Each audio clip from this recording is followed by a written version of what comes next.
if I told you there are 12,700 homes for sale in Denver right now? And what if I told you 61% of all sellers in Denver want to give you seller concessions to help you buy your house? And then what if I told you 500,000, that's USDA, dollars is the average home price for a home in Colorado Springs? Would you want to talk about it? I said, would you want to talk about it? I think we should talk about it. Let's do it.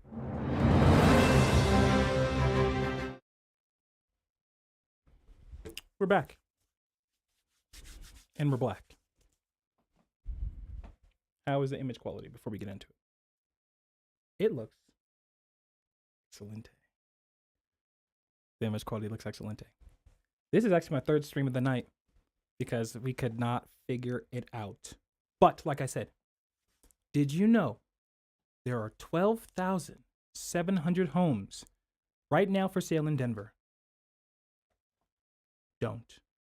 My cat wants to jump on the table and yeah, you guys heard it. This is the highest number of homes on the market that we have seen since 2011. What does this mean? And why do you care? I'm glad you asked. Because that's not just a stat, that's the power shifting back to you as the buyer. So inventory, supply and demand, basic economics. When supply is high, demand is low, it is in the power of the buyer. Prices drop. When inventory is low, prices go up because the demand for the scarce product is low. So the demand is high for the scarce product, which means that prices go up. So that is basic economics when it comes to the housing. So why does this matter to you?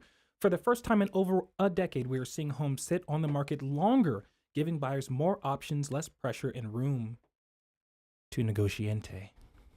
So what does that mean? Negotiating. Not just about getting your home for under fair market value or under the value that you think that they're selling it for, but also the seller concessions that we will talk about a little later on. It's a huge situation. Basically, less pressure for you as a buyer. You don't have to rush, make decisions. You can see a couple homes, meander about, and then pretty much decide, that home we saw last Thursday was pretty good. I think I want to put an offer in on that. And speaking of, I'm Brandon Matoyer, licensed realtor loan officer here in Colorado. I could personally do your showing for you. Would you like it? Don't flatter me. But I would do your showing for you. I really would. So keep that in mind.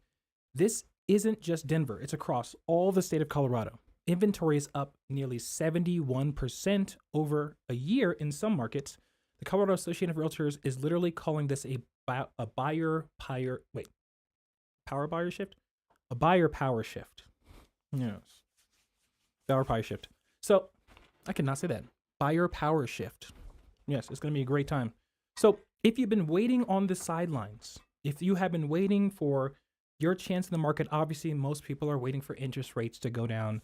I have some news for you guys. If you've been waiting for interest rates to go down, yes, they are going to go down, but not like you think. All the latest experts, Keeping Current Matters experts, which is like a big real estate informational channel that sends out newsletters, all the experts are saying in the next 3 years, we might experience a 0.5 of an interest rate decrease, which any interest rate decrease is good, but it's not enough to like, I'm gonna wait for that 0.5 to go down, because monthly payment, depending on the size of your loan, could be anywhere from like $50 to like $150 lower. So we're talking, if you wait 6 months, normal inflation in Colorado is like, typically it's about 3 to 4% in a healthy market, but we've been seeing it only down for like 2% inflation. So 6 months, look at about 1%, which means that your house is going to be 1% more expensive in 6 months. What does that really mean? So $400,000 house, it's $40,000, that's $4,000. So it's gonna be $4,000 more expensive if you get a $400,000 house in 6 months. So how much would a how much would a 0.5 of percentage save you? Let's say it's roughly $100 a month. It would take you, shoot, let's do some quick math on you. So $100 a month, 12 months in a year. That's $1,200. That would take you 3.3 years to recoup that. And by then, rates could be doing anything else. Home prices could be surging. Like, it's just not going to make sense for you to wait 6 months for 0.5%. And that's also 0.5% over 3 years. So it 100% doesn't make sense. 100% doesn't make sense. So if you've been waiting, afraid of the bidding wars or skyrocketing prices, this is your moment. Book a consult. Let me get serious with this one. Book a consult with me. Let's talk your numbers. Let's talk your situation. We'll make sure we get the right scenario for you and your family so you are making money. And since I am a realtor and a loan officer, we can actually talk real numbers. We will be at your appointment. We will talk real numbers. Isn't that right, B? Say something. She agrees. She agrees. Trust me. Seller concessions are back. Seller concessions are back, ski. So what does that mean?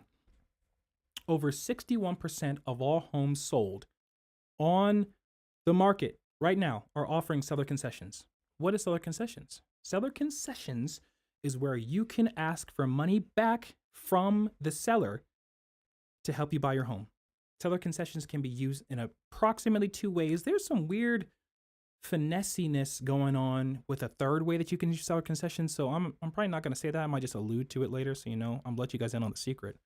But the 2 main ways you can use seller concessions for your down payment. Well, excuse me, not for your down payment. For your closing costs when you buy a house, and then for your interest rate buy down. Those are the 2 ways that you can use it. Pretty much.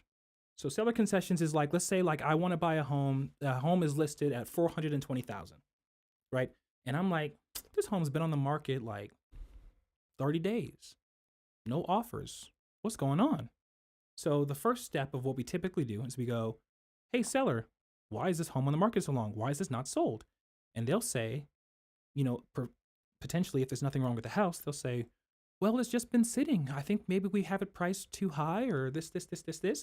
And I'm like, all right, we're going to offer you $400 for it, right?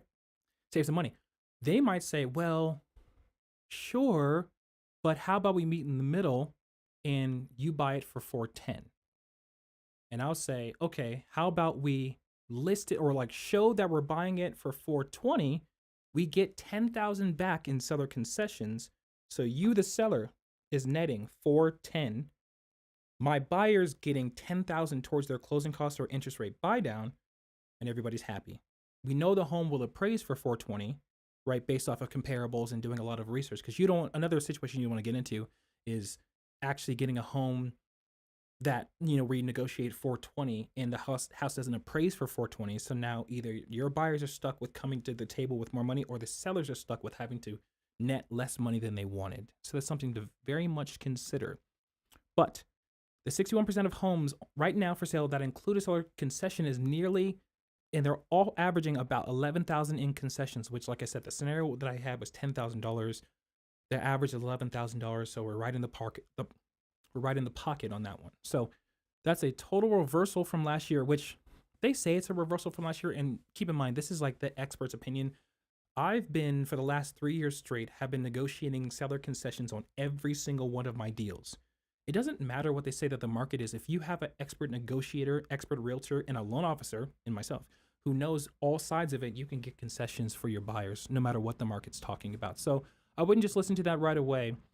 But sellers are covering closing costs, repairs, and even buying down your interest rate. That's what they say, because they need buyers more than buyers need them. And I think that that's a fascinating kind of situation. People who are selling right now typically, and I guess if I'm going to throw a percentage on there, 70% have to sell, which means that they really want to move and start their next phase of their life. Some of them are behind in their mortgage. They have to sell. Some of them, there's a million different scenarios about why you have to sell, but typically sellers right now have to sell. And that's going to start loosening up over the time, because when you're looking at who has to sell, part of it is the metrics not counting the sellers who are waiting for a dramatic interest rate drop. And the experts say that's not coming. So what do we do? Eventually, the sellers who are like, okay, I'm ready to start the next phase of my life, I'm ready to buy my next investment property, I'm ready to do something, then they're looking at a situation of like, okay, well, we know the interest rates are not going to change, we know they're not going to drop, so let's just get going on the next phase of what we're trying to do. And then that's where the next flood of homes on the market come, and hopefully they all look up and smell the roses at the same time for you buyers, because if they drop prices, if they drop their homes on the market all at the same time, that's the basic economics we were talking about, how if there's a lot of inventory and the demand is not maximizing towards that, prices go down. That's good for you buyers. Obviously, if you're a seller, do the complete opposite of that. I'm impartial. We are about everybody winning. Is that right, B? Right. So this is how smart buyers win right now. Without overpaying or draining your savings, I can show you exactly how to structure this kind of deal. Set up your strategy call today. 720-447-1580. I'm here in Colorado. Let me help you out. Colorado Springs hits $500,000 for the median home price. Now, this is something we can truly yap about. What does it mean to have your median home price be $500,000? Let's start with the good news. The good news is if you've already bought a house, you made a bunch of money. The good news, if you're going to buy a house, that means that homes in Colorado Springs are still heavily appreciating, which means that there's money to be made. So it's a perspective on how you want to look at it. Obviously, let's just be really real. $500,000 is not cheap. And it is not a threshold that everybody and the average person can attain to, or is that the right word? To strive towards. $500,000 is very expensive, but Colorado as a whole has become very expensive. Like over the last 5, 6, 7 years, like there's people who are native to Colorado who kind of have seen their final days of being able to afford the market leave. And that's unfortunate for a lot of different situations. So that's part of why I'm doing these lives and why I'm doing these videos, is because the education bridges the gap. The education is how you get yourself into a home that you thought you couldn't get into. And not talking about like, oh, I thought I couldn't afford it, but we stretched it, we found a way to afford it. No, that's not what I'm talking about. You never buy a house you can barely or can't afford. That is the worst advice. And if you have a realtor who's taking you on showings right now, who is pushing the little bit more expensive house, even if it has the kitchen that you want, and has the layout and living room that you want, if they are pushing you getting a home that's expensive, that's a little more out of your range, and you keep telling them like, hey, I really don't want to spend that kind of money on my house, and they're like, but look at the kitchen, blah, blah, blah. Give me a call. You can fire them.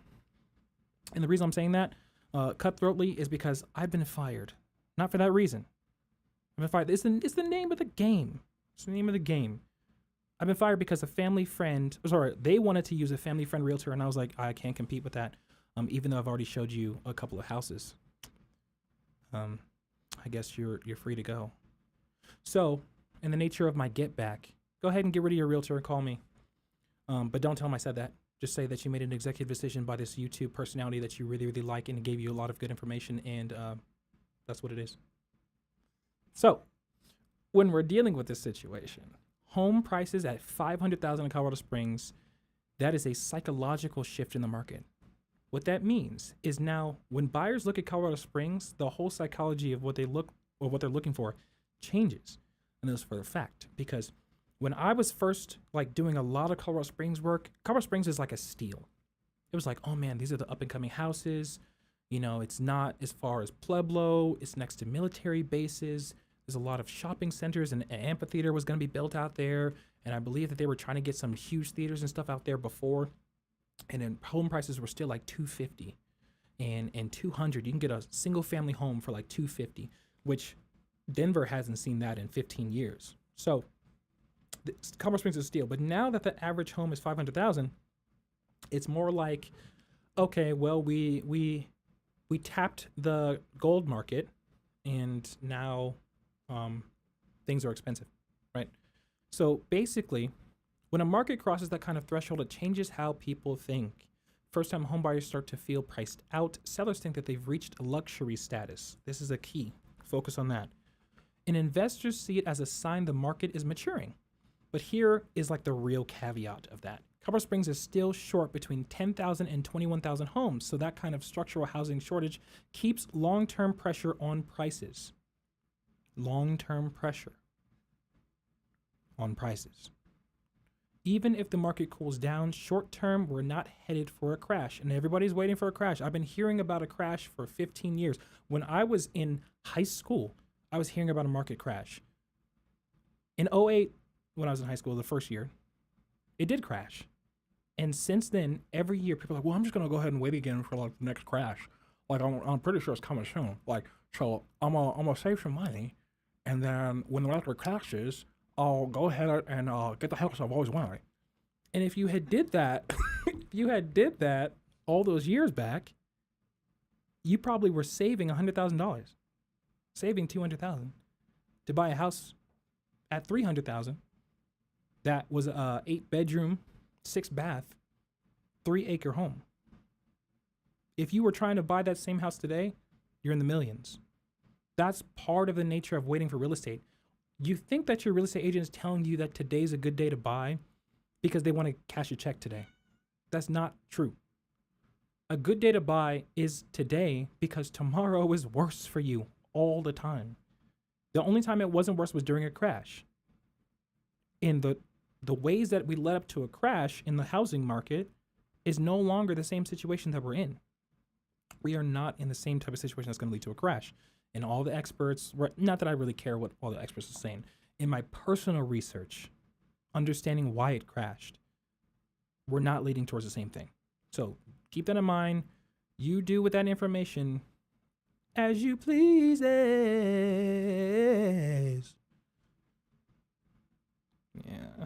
Yeah, she liked it. Okay, this is the final section, the Q&A, questions I always get asked in real estate. Eventually, or if you leave comments, I will do your question next episode. Is now a bad time to buy with rates so high? I pretty much already addressed this, but not necessarily, because there's always a ratio. Is it your ratio that we're looking at? Good rule of thumb is the area that you want to buy, how much is it appreciating annually? Because if it's in the 4%, 5%, 6%, that means that homes are going to be that much more expensive when you go around to buying. If the interest rates are projected to go down a full percent or down to 4%, 3%, 2%, which they are not. And I really do want to go in depth on why it did that in the first place in 2020, 2021. Spoiler, it was a mistake. The person pushing the buttons made a mistake. We'll go into detail on that. So basically, it's up to you. So basically, book a consult. Link is in the description. Calendarly, you can talk to me directly, right? Schedule a Zoom. We'll do a one-on-one breakdown for your specific situation. Go over your finances since I'm a licensed loan officer, all the sorts, and kind of get that going for you. But is now the best time to buy with the rates so high? Well, the rates are going to stay pretty much the same for 3 years from today. So don't expect rates to go down. So if you want to buy a house, if it makes sense for your situation, go buy your home because it's time. Next question. What's the best way to afford a home right now in Colorado? It's a great question. The key is to combining smart programs like CHFA, First Step Plus.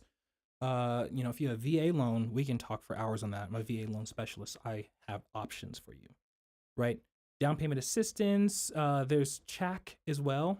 You can pair that with CHFA down payment assistance. If you're a single mom, there's programs out here in Colorado called Project ICU that's done tremendously great things. I got a client last year, $60,000 by pairing CHFA with CHAC and then putting Project ICU on top of that. And I worked with a great lender partner, Cameron, who helped us put all that together for my buyer, which is wonderful. But yes, there's amazing ways to be affordable right now. And a lot of these are incomes that you don't have to pay back. You don't have to pay back some of these grants, and that's what you want to hear. Obviously, combining seller concessions is a great way you can get your interest rate buy down and all stuff like that. I think she's done. She sat pretty calmly the whole time. All right. Will home prices in Colorado go down if I wait? A kind of already went over that, but they might. They might. We are in a seller's market. Well, we're in like a buyer powered market. And as things start to level out, it's going to start turning more into a seller's market situation. So things happen differently in each one of these markets. But short-term dips are possible, especially within rising inventory. But long-term, Colorado is unfortunately a beautiful state, and fortunately a very beautiful state where people want to live here. It's like why Miami doesn't really go down, because people love the ocean and love the aesthetics of everything. Colorado has mountains. We're one of the healthiest states. So much stuff. Everybody vacations here for the mountains, stuff like that. So mountain properties historically are not going to change, things like that. But short-term dips are possible. It just depends in the market, what you're looking for, where you're looking, and everything kind of changes right there. So use the market shifts to your advantage. And the best way is to have a knowledgeable market specialist guiding you through, going over your finances and everything. And then we get to the bottom of that right there. So whether you are in Denver, in the Springs, or somewhere in between, the market has changed. And if you're smart about how you move, you can take full advantage of it. Book a time with me, 720-447-1580. Walk you through your options before the reset shifts. Get out of here, rascals. We're done. This has been Living